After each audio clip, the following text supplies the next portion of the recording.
On va vous présenter en fait notre projet de groupe avec notre classe.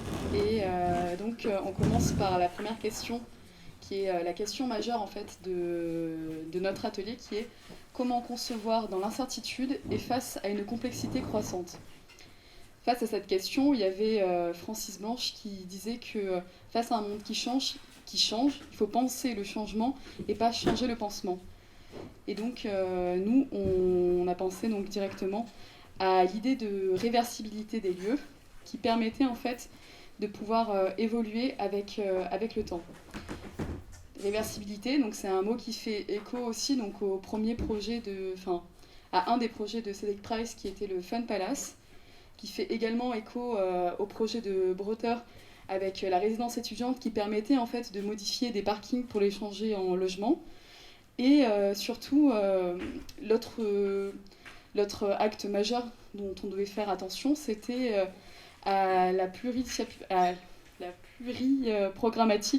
programmation, pardon, je sais plus comment on dit, de notre projet. Donc en fait, nous devions mettre en place plusieurs programmes et les assembler entre eux, comme le fait OMA dans la plupart de ses projets.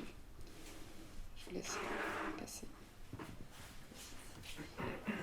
Donc maintenant, je vais vous présenter le site. Donc on se situe à Dunkerque, qui est un peu dans son contexte qui exprime la complexité moderne d'un point de vue social, économique et financier, avec un peu un choc des classes donc entre le monde industriel, donc avec les cités ouvrières, et le monde un peu plus bourgeois de la ville. Hop. Et donc le mall représente bien en fait la fracture entre les deux. On peut monter la prochaine. On voit vraiment que c'est la limite entre le port industriel, donc qui est en fait l'ancien port, et le début de la ville. Du coup, ce site était intéressant à analyser. Euh, on s'est aussi questionné sur l'échelle. Donc une question d'échelle, car c'est un port industriel. Donc là, on peut voir les dimensions du mall qui sont de 500 par 180, ce qui est semblable à la distance entre Châtelet-Léal et Beaubourg, pour avoir un ordre d'idée. Et du coup, on s'est questionné vraiment sur l'échelle, en plus avec l'exposition, la première exposition du FRAC qui s'appelait Gigantisme. Euh, on a essayé d'intégrer du coup cette idée comment dire, de jouer avec les échelles sur le mall et de l'intégrer dans notre processus de conception.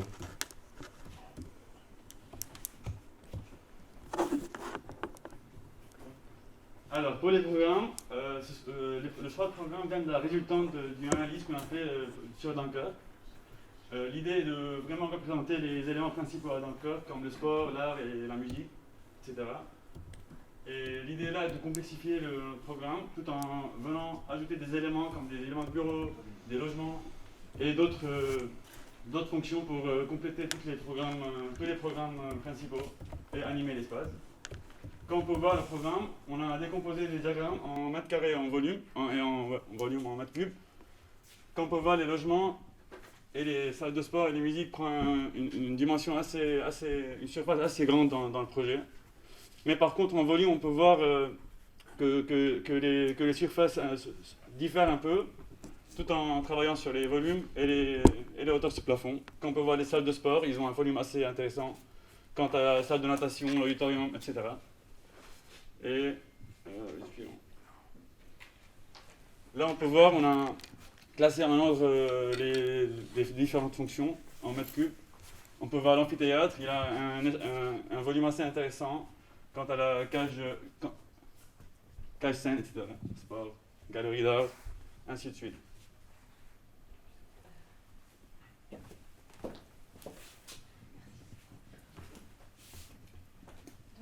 Les différents concepts ont été représentés formellement sous forme d'illustration de logotypes que nous pouvons voir ci-contre. Le premier est de capter l'infini par l'horizon et la verticalité et parallèlement est basé aussi sur le même concept du beffroi que nous pouvons voir dans certaines villes. En haut à droite est basé sur la mémoire formelle du lieu, tels que les différents hangars que nous pouvons voir aux extrémités de la halle au sucre, mais également celui du chez avant. Le troisième et de ramener le vent à l'intérieur du projet de sorte à le ventiler et de dynamiser les différents espaces tout en accentuant les circulations qui relient les différents programmes. Donc ensuite, le quatrième, c'est un projet qui s'articule autour de l'espace commun dont la centralité est évidée, dont l'éclairage fait par l'évasement des bâtis. Ensuite, celui qui est en haut à droite, ce sont... alors en fait c'est ce que je disais avant. Et ensuite le troisième, c'est 2 blocs aux extrémités avec un cœur de programme qui est composé par des programmes artistiques, artisanaux, avec des espaces communs pour but qui a pour but de relier les différents programmes industriels et sportifs.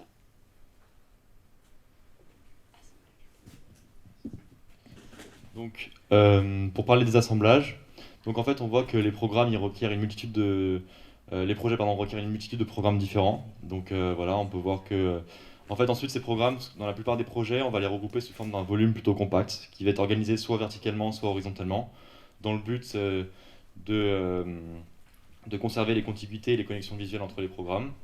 Et puis ensuite, la séparation des volumes, elle va permettre la circulation, tout en définissant chaque boîte comme une entité distincte au sein de la structure.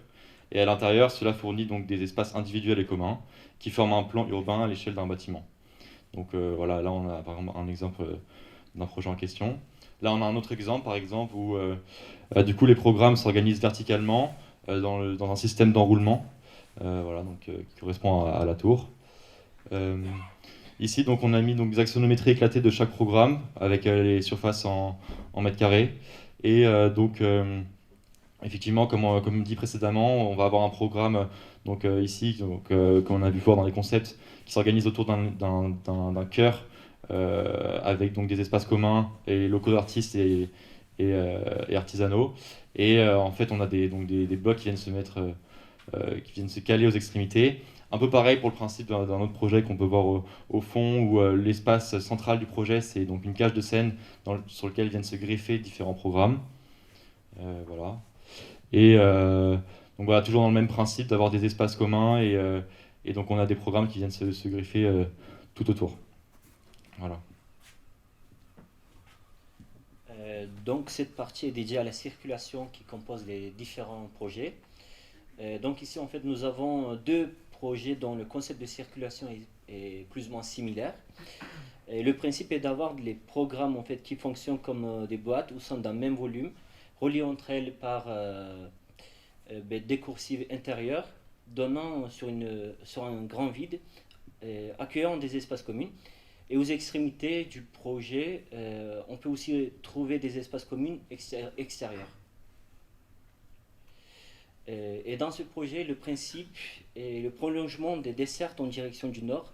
Le but est de contourner, traverser, pénétrer le bâtiment avec des circulations internes en verticale et transversale. Et à droite, on peut voir en fait le projet et le fonctionnement principal et des espaces de circulation qui permettent d'accéder aux différents espaces du projet. Ce lieu devient également un espace commun de vie. 2 circulations verticales s'ajoutent, une menant au toit terrasse et une menant aux différents étages. Donc pour ce genre de projet, la question de la structure est primordiale, dans le sens où en fait c'est la structure qui va fabriquer l'espace. Donc dans l'idée d'avoir des superstructures qui vont permettre d'avoir des grandes portées, d'avoir un plan libre pour avoir une modularité des espaces. Donc on peut prendre en référence l'école d'architecture de Nantes qui a une structure tridimensionnelle en poutre treillis et qui a une dalle qui peut supporter 1 tonne par mètre carré, je crois. Et donc ce qui permet en fait d'accueillir tout type de programme dans les structures. Je peux passer. Merci. Et donc là, par exemple, on peut voir donc cette idée d'avoir des dalles qui vont supporter de lourdes charges pour ensuite pouvoir accueillir différents types de programmes. Et là aussi l'idée de l'allègement en fait en fonction de la hauteur de la structure, c'est-à-dire qu'en dessous on aura des poutres treillis avec des dalles et au-dessus des structures plus légères avec des portiques en bois ou des poteaux poutres bois. Donc voilà, merci de votre attention. Vous pouvez applaudir.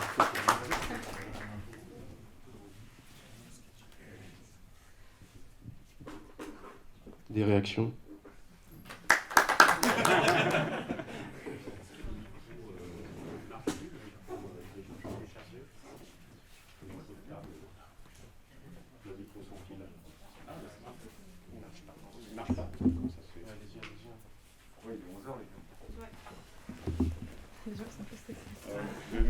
Ce micro-là ne marche plus, je sais pas pourquoi. Moi, celui-là n'a pas marché. Ah, il marche.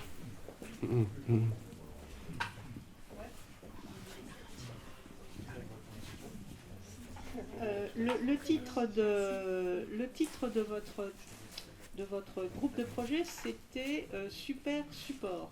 C'est ça. La question du support, c'est-à-dire considérer, parce que vous nous avez présenté en tout premier le programme, des programmes. Or, ce qui finalise votre projet, c'est pas les programmes, là, ce qu'on a vu à la fin, c'est plutôt un support. Et je me demandais pourquoi vous aviez présenté les choses dans cet ordre-là, qui est peut-être l'ordre de la genèse de votre affaire, parce que c'est toujours compliqué de comprendre ce qu'on attend et à partir d'une culture d'enseignement précédent qui sûrement se faisait beaucoup sur la question des programmes. Mais peut-être que vous auriez pu, enfin, c'est une suggestion, vous auriez pu connecter ce titre de support avec le tout dernier visuel qui répond complètement, enfin en partie du moins, je dis ça superficiellement parce que je ne connais pas votre projet, mais qui répond à cette idée de support, de super support, alors que tout ce qu'on a entendu avant, quand on fait une présentation, il faut mentir d'une certaine façon. C'est-à-dire, ce qui est intéressant, on le garde, et ce qui n'est pas intéressant, ou du moins ce qui a servi mais qui n'a plus d'intérêt, on le met de côté. Et peut-être que ça aurait été plus intéressant de commencer à présenter ce que vous entendiez par support, ou ce que vous aviez compris de ce qu'était un support. Quand on regarde le Fan Palace, c'est un support.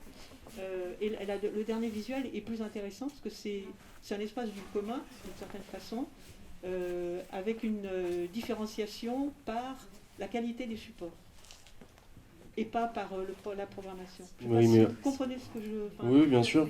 Mais en fait, vous voyez du coup le support comme forme de structure principalement, alors que nous, en fait, dans le studio, on l'a plus abordé... la question du support, mais aussi la question de la complexité programmatique. Donc pour nous, les deux se valent et il n'y a pas forcément voilà, il n'y en a pas un qui est supérieur. Enfin, on a essayé vraiment de concevoir en intégrant toutes les conditions qui peuvent permettre justement de créer un super support. Mais après, je suis d'accord que la structure est très importante et qu'elle fabrique l'espace, mais la complexité programmatique et les différents liens qu'on peut faire entre les programmes l'est tout aussi. Oui, mais enfin, le programme n'est pas le support. Il fabrique le support. C'est une question. On peut se poser la question aujourd'hui est-ce que les programmes fabriquent les supports? Ou est-ce que c'est les supports qui fabriquent le programme? Mais est-ce qu'on ne peut pas essayer de trouver un entre-deux et de concevoir... Après, c'est les radicalités qu'on peut prendre, les risques qu'on peut prendre quand on est auteur, de partir sur une donnée et pas de vouloir toutes les combiner et toutes les solutionner. D'accord. Nous, en fait, ça dépend aussi des projets. Il y en a qui sont plus partis sur l'assemblage des programmes que sur la structure. Oui, il y en a d'autres qui ont privilégié la structure. Donc après, c'est chacun voit le projet personnellement. Okay. Merci.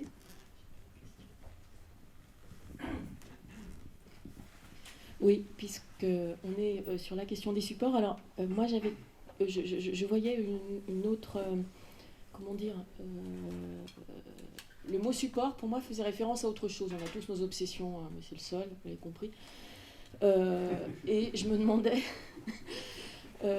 avec cette obsession-là, justement, le môle, est-ce que pour vous est un support ou pas? Il y a une image, moi, qui m'a interpellée dans les différents assemblages. Alors, comme on n'a plus l'image, c'est dommage sous les yeux, mais par chance, j'ai un ordinateur à côté qui présente le diaporama. Alors, je ne sais pas si vous avez en mémoire la dernière image à droite où on a le support qui se délite, justement, dans une des propositions. Moi, c'est une image qui m'a interpellée. Alors, elle se délite ou pas, je ne sais pas, parce que on a des courbes de niveau qui mangent. On a l'impression que le sol est aussi travaillé en tant que tel. Il y a une réflexion sur le môle lui-même. Et voilà, donc ça c'est je me suis demandé aussi, est-ce que le sol comme support, est-ce que ça peut être une interprétation aussi?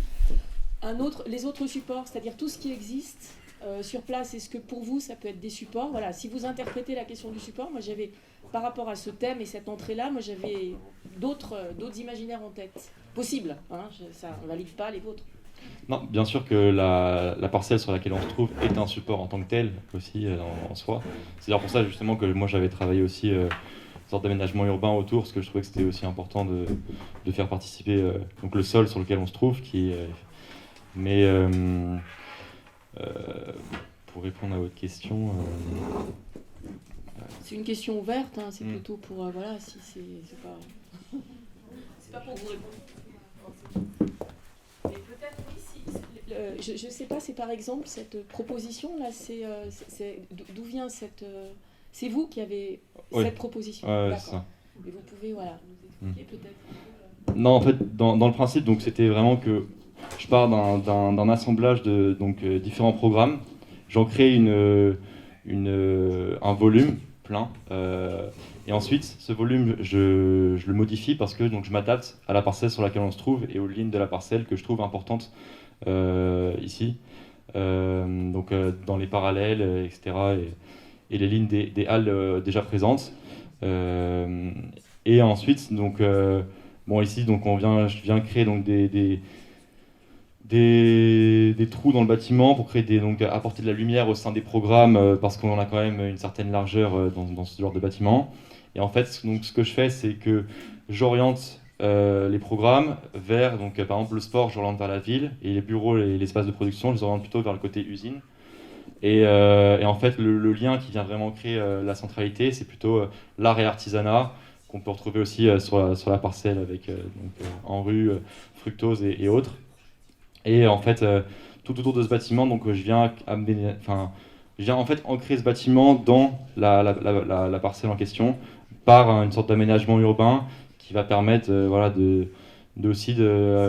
à la fois avoir des propriétés en termes de vent ou autre par la protection, mais aussi de pouvoir contourner ce bâtiment dans le sens où je considère qu'effectivement cette plateforme est aussi un support en tant que tel et que du coup il vient supporter un autre support dans l'idée avec des voilà. C'est ça un peu le but de mon projet. J'avais une question qui prolonge un peu celle de Marie. La première, plus simple, c'est est-ce que dans le contexte justement d'une réflexion sur le commun ou les communs, vous avez pu articuler ça, cette idée de support? Est-ce que pour vous le support, j'en dis pas plus parce que sinon je commencerai à répondre, mais voilà, relation support commun, voilà. Et je pense que en fait, peut-être, alors la suggestion qui prolonge celle d'Elisabeth, peut-être que si votre réponse c'est en fait chacun de nous a en fait finalement articulé cette question de la relation entre programme, structure, site de manière différente, alors c'est ça qui est intéressant, je pense, dans un contexte de différents groupes qui ont donné différentes réponses à présenter. C'est-à-dire peut-être montrer qu'en fait c'est pas homogène et que le questionnement sur ces trois éléments, qui d'ailleurs c'est un questionnement qui vous dépasse largement, hein, parce que c'est un des fondamentaux du projet architectural, sur quoi on va qu'est-ce qu'on va faire primer, sur qu'est-ce que va être notre angle d'attaque, et c'est des questions théoriques et pratiques générales importantes.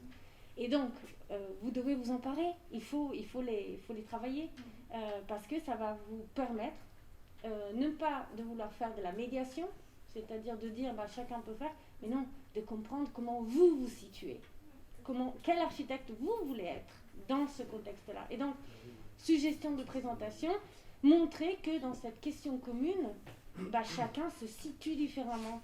Et ça montre des postures qui sont théoriques, pratiques, de programmes, de processus différentes. Voilà.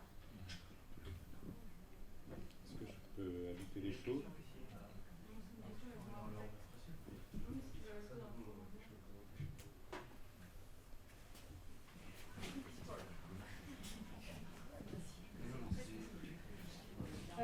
Moi j'avais une question un peu dans le prolongement de la visite de ce matin, parce que en fait vous nous avez parlé juste de programme et pas du tout d'usage.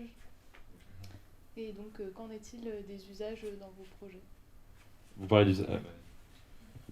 Moi je tiens juste à dire qu'en fait on n'est pas rentré dans le détail de tous les projets parce qu'on a voulu vraiment apporter plusieurs réponses en fait.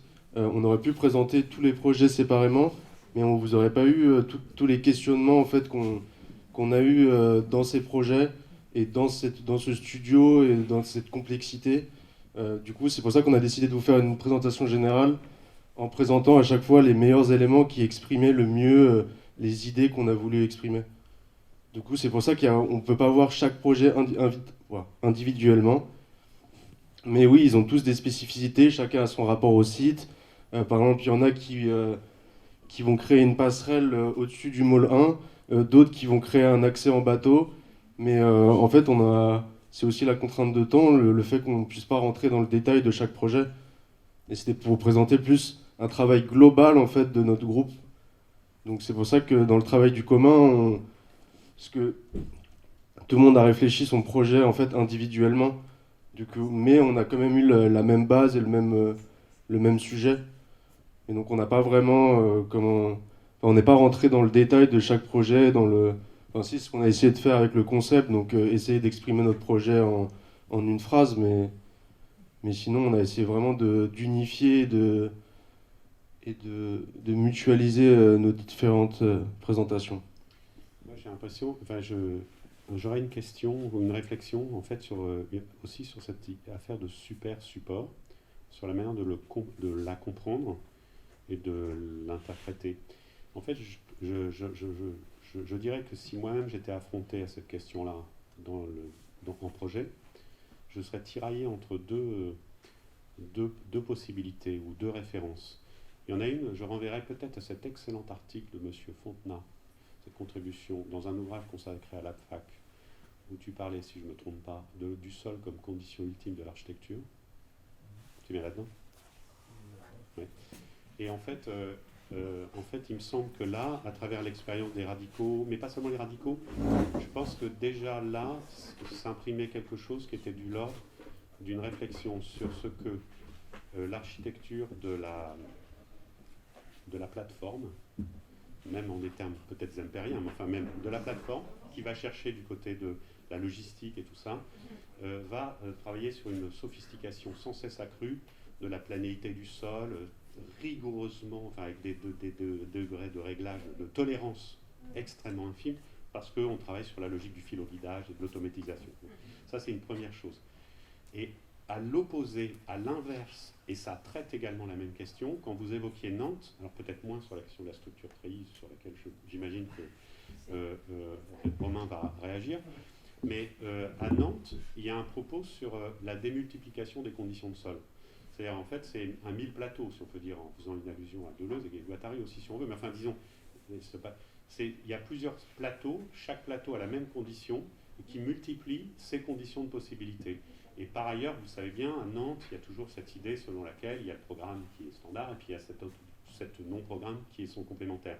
Donc là, on n'est plus du tout dans la même acception sociale ou sociétale de l'enjeu du sol. On est précisément peut-être sur quelque chose qui tirait vers cette problématique du commun qui consiste à dire il y a une marge d'appropriation et d'étendue. Please take it. Enfin, prenez-en possession. Et ça, je trouve ça assez intéressant de croiser ces référents, parce qu'en fait, on est à la fois ici à Dunkerque, dans une ville industrielle, dans un domaine aéroportuaire, et en même temps, on sait que c'est aussi la ville de la condition sociale difficile, etc. Enfin, des problèmes d'habitabilité qui ont été évoqués dans d'autres termes par le groupe de Saint-Étienne l'autre jour. Je ne sais pas si vous voulez réagir. Oui, si je peux réagir. C'est pour ça qu'aussi, dans la plupart des projets, il y a l'idée d'avoir un espace central qui va réunir en fait tous les programmes et tous les acteurs pour justement créer des interactions entre les différentes, si je peux dire, classes de Dunkerque, pour permettre vraiment qu'il y ait du lien entre les différents habitants. Donc cette question du commun, on l'a abordée dans l'idée des différences sociales, mais et oui, sur l'appropriation du sol. Qu'est-ce que je peux dire ? En fait, les remarques, je pense que vous les preniez pour après. Ah oui, d'accord. Vous voyez, c'est pas de vous mettre en situation de défense que vous n'auriez pas. C'est une manière. Ah oui, non, mais bien sûr, je comprends. Mais en fait, il y a une façon de vous ouvrir, de ne pas vous sentir. Ah non, mais moi je prends. À devoir expliquer votre projet. Vous voyez, c'est une autre. C'est peut-être faire un pas de côté pour écouter les choses différemment, comme si on vous parlait dans une autre langue et que vous essayez de comprendre, de traduire ça, plutôt que de revenir sur votre propre langue. Elisabeth, maintenant je pense que c'est Romain qui... Oui, moi j'ai une autre question qui concerne pas le support mais le super, puisque donc comme ça c'est important de voir les deux mots. Et donc ça me renvoie à deux questions, c'est-à-dire que en fait vous avez un projet de fabrication d'un monde en soi, et comment ce monde il y a tellement de choses, c'est comme un peu comme la bibliothèque qu'on vient de visiter, c'est-à-dire qu'on va y passer non seulement sa journée mais sa vie en fait, et donc l'idée de faire un espèce de méga programme comme ça, d'une ville en soi à côté de la ville, et donc ça pose la question des relations entre les deux, et puis évidemment ça pose la question du fuck contexte, puisque vous êtes à une telle échelle que finalement tout s'annihile quasiment à côté, quoi. Donc voilà, est-ce que vous avez ces deux choses du monde en soi et du fuck contexte vous à un moment donné titillé? Alors ça, je pense que ça dépend vraiment des projets de chaque personne, l'histoire du fuck context, parce que je pense que effectivement, comme vous l'avez très bien dit, étant donné qu'on a certains programmes qu'on relie par différents espaces de circulation, ça devient une sorte de projet urbain dans une sorte un seul bâtiment. Et c'est vrai qu'en fait, je pense que aussi c'est la manière dont on va travailler le projet, que ce soit à l'horizontale, à la verticale. Par exemple, moi, dans mon cas, je sais que je me suis pas dit fuck contexte parce que genre dans l'idée où le site avait quand même une certaine importance, on le voit d'ailleurs très bien avec Patrick Lebellec hier, qu'ils sont un peu parfois dégoûtés de devoir détruire des halles ou autres. Et c'est vrai que par exemple, moi, malgré le fait que mon projet il soit d'une certaine importance en termes de taille, le fait de m'étaler sur toute la parcelle en longueur, ça me permet d'arriver à une hauteur qui n'est pas forcément énormément supérieure au bâtiment voisin. Donc de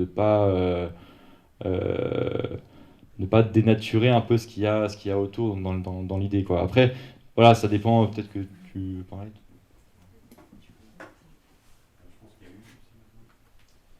Oui, il faut dire quand même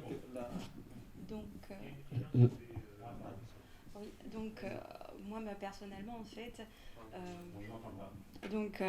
pour ma part, je n'ai pas travaillé du tout avec une vision en disant fuck le contexte, mais bien évidemment en prenant compte.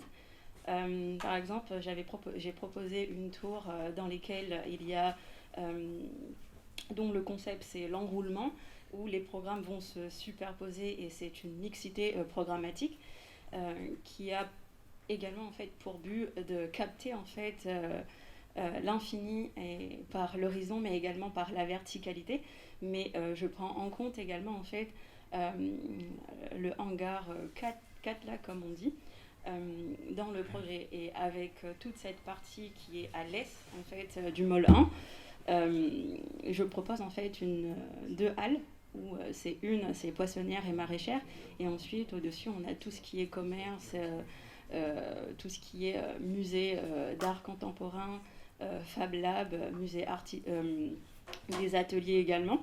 Et ça en fait ça prend en compte aussi l'économie de Dunkerque, parce qu'on voit en fait que c'est une ville dont la population diminue d'année en année. Donc il faut avoir, je pense que moi j'ai travaillé sur un programme qui peut offrir des emplois, mais également en fait des logements, puisque dans les différentes études que j'ai pu faire et mener, on voyait que il y a très peu, en fait il y a peu de logements.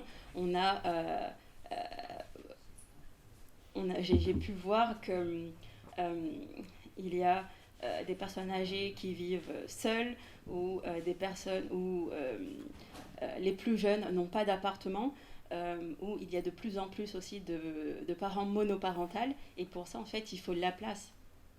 Donc c'est comme ça en fait que j'ai conçu mon programme. Oui, pour préciser les choses, clarifier, la question du commun n'était pas posée dans l'exercice, tout simplement, il faut le dire. Et la question des usages et des pratiques était clairement posée, mais pas sous la forme du commun. Voilà, faut être clair là-dessus. Donc c'était pas une question, et ça n'est pas arrivé comme quelque chose en réponse, ça aurait pu arriver en réponse aux questions qu'on posait, qui étaient incertitude, réversibilité, etc., qui étaient échelle. C'était le choix de Dunkerque, dire il y a de la place pour faire plus que ce dont on a besoin, et donc on peut en faire autre chose. Et la question du commun n'est certainement pas présente. Dans aucun des textes qu'on a diffusés ou commentés, ce mot n'apparaît, même, je pense, très clairement. Voilà. Je pense que c'est intéressant justement de le dire. Oui, bien sûr. Voilà. J'aurais une question qui est, est-ce qu'aujourd'hui, en ayant été sur place... C'est la dernière question qu'il faut. Est-ce qu'aujourd'hui, en ayant été sur place, ça veut dire pas visiter le site, chose qu'on a d'ailleurs faite, donc c'est bien, mais dans cette ville ici, est-ce que vous l'aviez visité d'ailleurs avant? Non. Voilà. Donc là, c'est une toute autre approche pour faire un lien avec Saint-Étienne. C'est vraiment l'approche presque inversée de ce qu'on peut faire à distance. De là où on peut arriver avec une exploration de la ville à distance.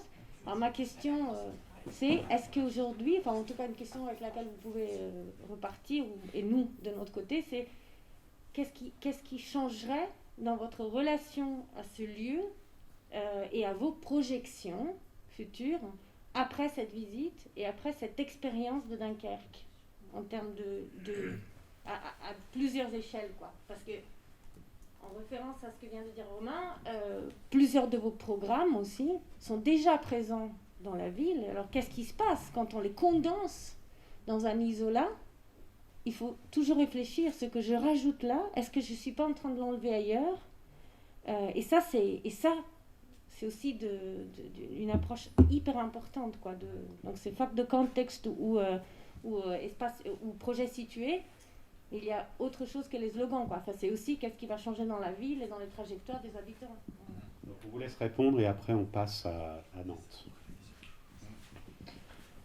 Est-ce que quelqu'un peut parler dans le groupe déjà? Forcément. Non, je pense que effectivement, même voilà. Comment dire? Oui, alors effectivement, le fait de se dépasser, je pense que notre projection du projet aurait probablement été différente si on avait visité Dunkerque dès le début, et ça c'est sûr et certain, dans tous les cas. Après, d'un côté, effectivement, l'idée de... aussi pour revenir à l'idée du fac contexte, etc., toutes ces questions-là qui viennent autour, je pense que le projet, dans l'idée, il n'a pas pour but de dénaturer la plateforme en elle-même, mais plutôt d'accompagner aussi les activités qui peuvent s'y trouver. On avait fait une sorte de questionnaire sur des groupes dunkerquois pour demander justement quel type de personnes venaient sur la plateforme, qu'est-ce qu'ils y faisaient. La plupart des gens viennent pour s'y balader, et on a cette relation qui se trouve à la fois entre la ville, entre l'industrie, donc c'est un espace qui est un peu... il n'y a pas vraiment deux espaces comme ça dans la ville, quoi. C'est un espace qui est vraiment particulier et qui a énormément de qualité. Et ces qualités-là, justement, je pense que le projet, il ne faut pas qu'il les dénature, mais il faut plutôt qu'il les accompagne. Et je pense que aussi l'idée de... comment dire